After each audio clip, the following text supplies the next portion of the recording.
Brasília parece ter surgido pronta no meio do cerrado. Palácios de concreto branco, avenidas imensas, edifícios monumentais e uma arquitetura que ainda hoje parece pertencer ao futuro.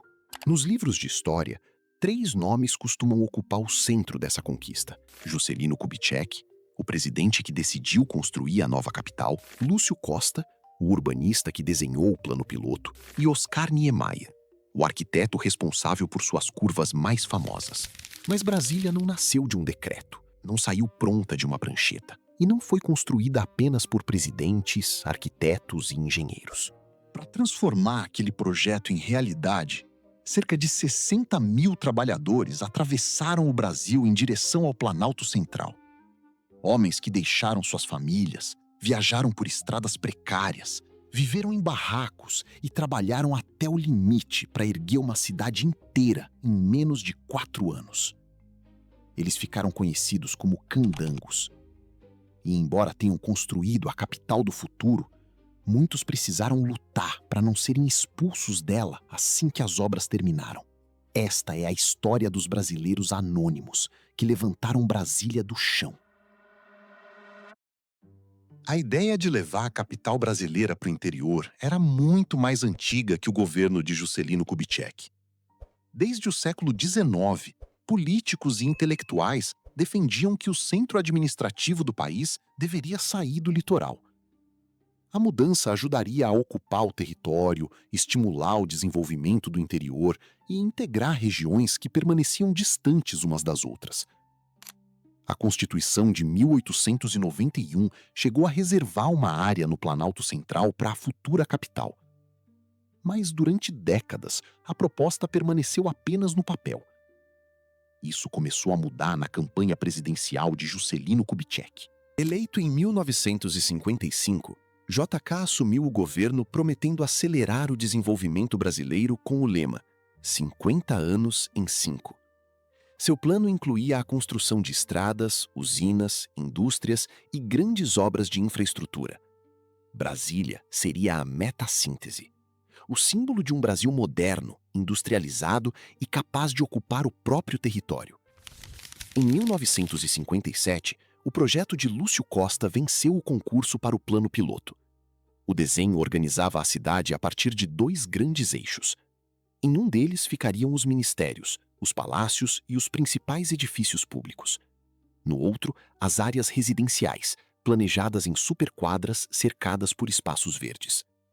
Oscar Niemeyer projetaria os monumentos. No papel, Brasília deveria ser racional, organizada e socialmente inovadora. Uma cidade moderna, sem os cortiços, becos e congestionamentos das antigas capitais. Mas havia um prazo praticamente impossível. A cidade precisava ser inaugurada antes do final do governo de Juscelino. O Brasil teria menos de 4 anos para construir uma capital quase do zero, no meio do cerrado. E para isso, seria necessária uma enorme força de trabalho. A notícia de que havia emprego em Brasília espalhou-se rapidamente pelo país. Milhares de homens deixaram suas cidades atraídos por promessas de bons salários e trabalho constante. A maioria vinha de famílias pobres. Muitos eram agricultores que enfrentavam secas, falta de terra e poucas oportunidades em suas regiões de origem. Grande parte saiu do Nordeste, especialmente da Bahia, do Piauí, do Ceará e de Pernambuco. Também chegaram trabalhadores de Goiás, Minas Gerais, São Paulo e de outras partes do Brasil. A viagem podia durar dias ou até semanas. Muitos percorriam centenas de quilômetros na carroceria de caminhões conhecidos como paus de arara. Sentados sobre tábuas de madeira e protegidos apenas por uma lona, enfrentavam calor, frio, chuva, poeira e estradas abertas às pressas. Alguns levavam poucas roupas. Outros carregavam ferramentas, alimentos e fotografias da família. Quando chegavam, não encontravam a cidade futurista mostrada pela propaganda. Encontravam terra vermelha, máquinas, barracos de madeira e milhares de homens trabalhando em meio à poeira. Esses migrantes passaram a ser chamados de candangos. A palavra já havia sido usada de forma depreciativa para descrever pessoas consideradas rústicas, pobres ou sem instrução. Em Brasília, porém, o termo foi transformado. Candango passou a significar o trabalhador que atravessou o país para construir a nova capital. Uma palavra antes utilizada como ofensa tornou-se símbolo de coragem, resistência e orgulho. Entre 1957 e 1960, o Planalto Central transformou-se em um dos maiores canteiros de obras do mundo. Tudo precisava ser construído ao mesmo tempo: avenidas, ministérios, palácios, edifícios residenciais, redes de água e energia, estradas e o aeroporto. Durante o dia, milhares de homens trabalhavam sob o sol intenso do cerrado. À noite, holofotes iluminavam os canteiros. As máquinas não paravam. Betoneiras continuavam girando. Caminhões chegavam carregados de cimento, aço e madeira. A cidade era construída 24 horas por dia. Muitos operários dobravam turnos para receber mais pelo chamado cheque de produção. Quanto maior o número de horas e mais rápido o avanço da obra, maior poderia ser o pagamento. Para quem havia deixado a família em outro estado, acumular horas extras significava enviar mais dinheiro para casa. Mas também significava levar o corpo ao limite. Existem relatos de jornadas que ultrapassavam 16 horas e de trabalhadores que permaneciam períodos ainda maiores nos canteiros durante as fases mais urgentes. A segurança era precária. Faltavam capacetes, cintos, botas adequadas e outros equipamentos de proteção. Homens subiam em andaimes improvisados, trabalhavam perto de máquinas pesadas e entravam em estruturas ainda incompletas. Quedas, desmoronamentos e acidentes eram frequentes. Até hoje, não existe um registro definitivo de quantos trabalhadores morreram durante a construção. Muitos acidentes não foram documentados de maneira adequada. Em meio à corrida para cumprir o prazo, um operário podia morrer, ser retirado do canteiro e substituído no mesmo dia. A obra precisava continuar. O futuro não podia esperar. E o preço dessa pressa era cobrado principalmente daqueles que ocupavam os andaimes. Um dos episódios mais sombrios aconteceu em fevereiro de 1959, no acampamento da construtora Pacheco Fernandes Dantas. Durante o carnaval, trabalhadores protestaram contra a qualidade da comida servida no refeitório. Também existiam reclamações sobre pagamentos e condições de trabalho. A Guarda Especial de Brasília foi chamada. O que aconteceu depois permanece cercado por versões contraditórias. Os registros oficiais apontaram uma morte e alguns feridos. Mas antigos trabalhadores afirmaram que os guardas invadiram os alojamentos e dispararam contra os operários. Alguns depoimentos falam em dezenas de mortos e na retirada de corpos durante a madrugada. Esses números nunca foram comprovados de forma conclusiva. Por isso, o chamado Massacre da Pacheco Fernandes continua sendo uma memória em disputa. O que se sabe é que o episódio revelou as tensões escondidas por trás da propaganda oficial. Brasília era apresentada como uma obra de união nacional. Nos canteiros, porém, existiam exploração, disciplina rígida, conflitos trabalhistas e repressão. Durante muito tempo, o caso praticamente desapareceu da narrativa sobre a construção da capital. Sobreviveu principalmente na memória dos próprios candangos.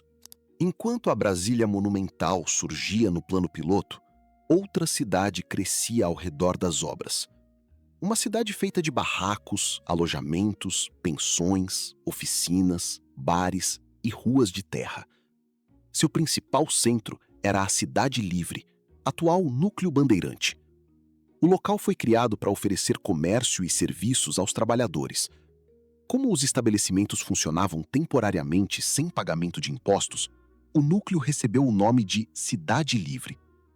Ali havia hotéis, restaurantes, armazéns, barbearias, cinemas, cabarés, igrejas e oficinas. As construções eram quase todas de madeira. Na época da seca, a poeira vermelha tomava as ruas. Durante as chuvas, tudo se transformava em lama.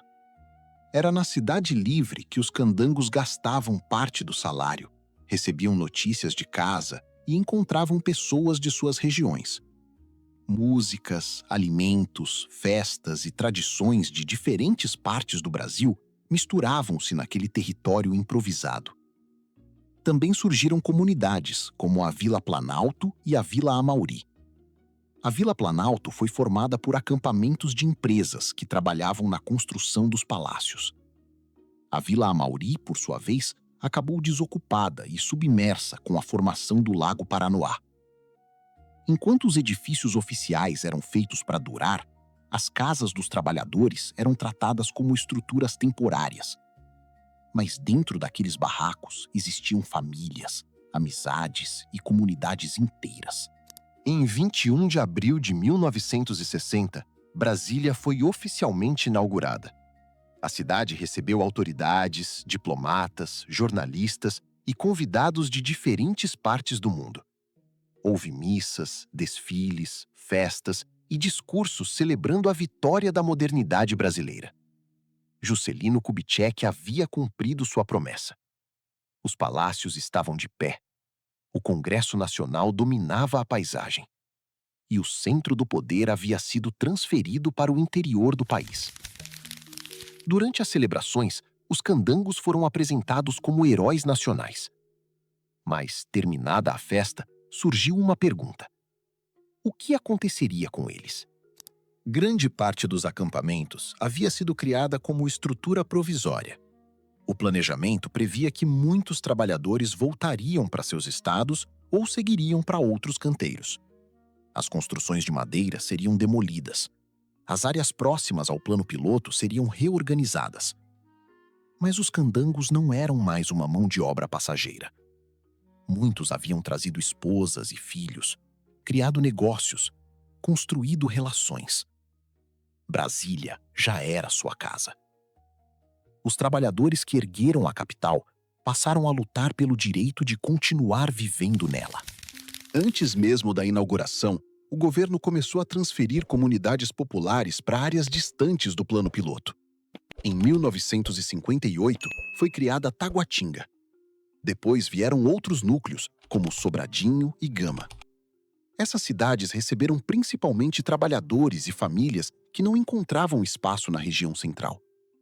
No plano piloto, funcionários públicos e integrantes da elite burocrática ocupavam apartamentos em superquadras com asfalto, áreas verdes e serviços planejados. Nas cidades satélites, muitos moradores começavam a vida em terrenos sem água encanada, saneamento, transporte adequado ou pavimentação. A divisão tornou-se ainda mais evidente em 1971. Por meio da campanha de erradicação de invasões, conhecida pela sigla SEI, mais de 80 mil moradores foram removidos de vilas e ocupações próximas ao centro. Eles foram levados para uma área distante, que recebeu um nome formado pela sigla da campanha, Ceilândia. Muitas famílias chegaram ao local e encontraram apenas lotes demarcados sobre a terra. Desmontaram seus antigos barracos, transportaram a madeira e reconstruíram as próprias casas. Os homens que haviam erguido palácios precisavam começar novamente do zero. Brasília havia sido projetada como uma cidade igualitária. Na prática, o centro do poder e da infraestrutura ficou reservado principalmente às camadas de maior renda. Os trabalhadores foram empurrados para regiões cada vez mais distantes. A capital criada para integrar o Brasil começou sua história separando seus próprios habitantes. Brasília é uma das maiores realizações arquitetônicas do século XX. Mas sua história não está completa quando falamos apenas de Juscelino Kubitschek, Lúcio Costa e Oscar Niemeyer. Os desenhos precisavam de mãos.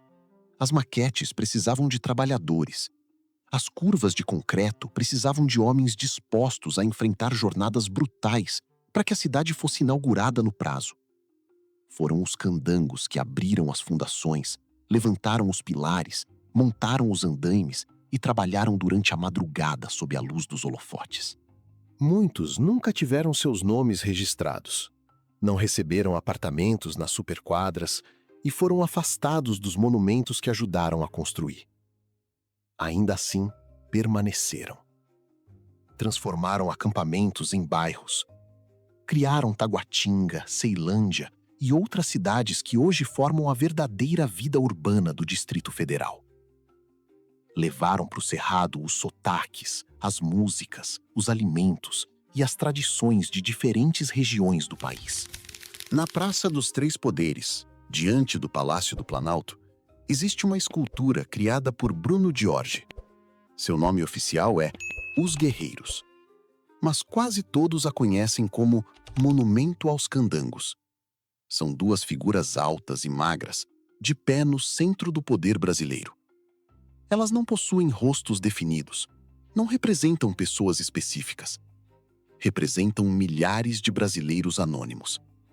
Homens que viajaram em paus de arara, que trabalharam até a exaustão, que perderam companheiros nos canteiros e que precisaram lutar para permanecer na cidade que haviam levantado. Brasília é conhecida como a capital da esperança, mas também é a capital do trabalho invisível.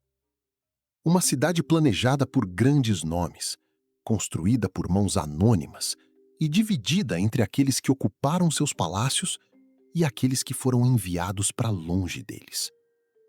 Porque antes de Brasília pertencer aos presidentes, aos arquitetos ou aos livros de história, ela pertenceu aos trabalhadores que a ergueram do chão. E se você acredita que histórias como essa precisam ser lembradas, inscreva-se no canal e deixe o seu like. Isso ajuda este conteúdo a alcançar mais pessoas e permite que outras histórias esquecidas do Brasil também sejam contadas. E agora eu quero saber a sua opinião. Brasília cumpriu a promessa de ser uma cidade moderna e igualitária ou apenas reproduziu em pleno Cerrado as mesmas desigualdades do restante do país? Conte nos comentários. Mas a história dos trabalhadores apagados não começou em Brasília. Muito antes dos candangos levantarem os palácios da nova capital, centenas de milhares de africanos escravizados desembarcaram em um porto no Rio de Janeiro. Um lugar por onde entrou uma parte fundamental da população que construiu o Brasil. Depois, quando aquele passado se tornou inconveniente, o governo decidiu cobri-lo. Primeiro com um novo cais, depois com toneladas de terra, concreto e asfalto. Durante quase 100 anos, suas pedras permaneceram escondidas sob a cidade. Até que uma obra revelou aquilo que o Brasil tentou apagar. Clique no vídeo que está aparecendo na tela e conheça a história do Cais do Valongo, o lugar que o Brasil tentou literalmente enterrar.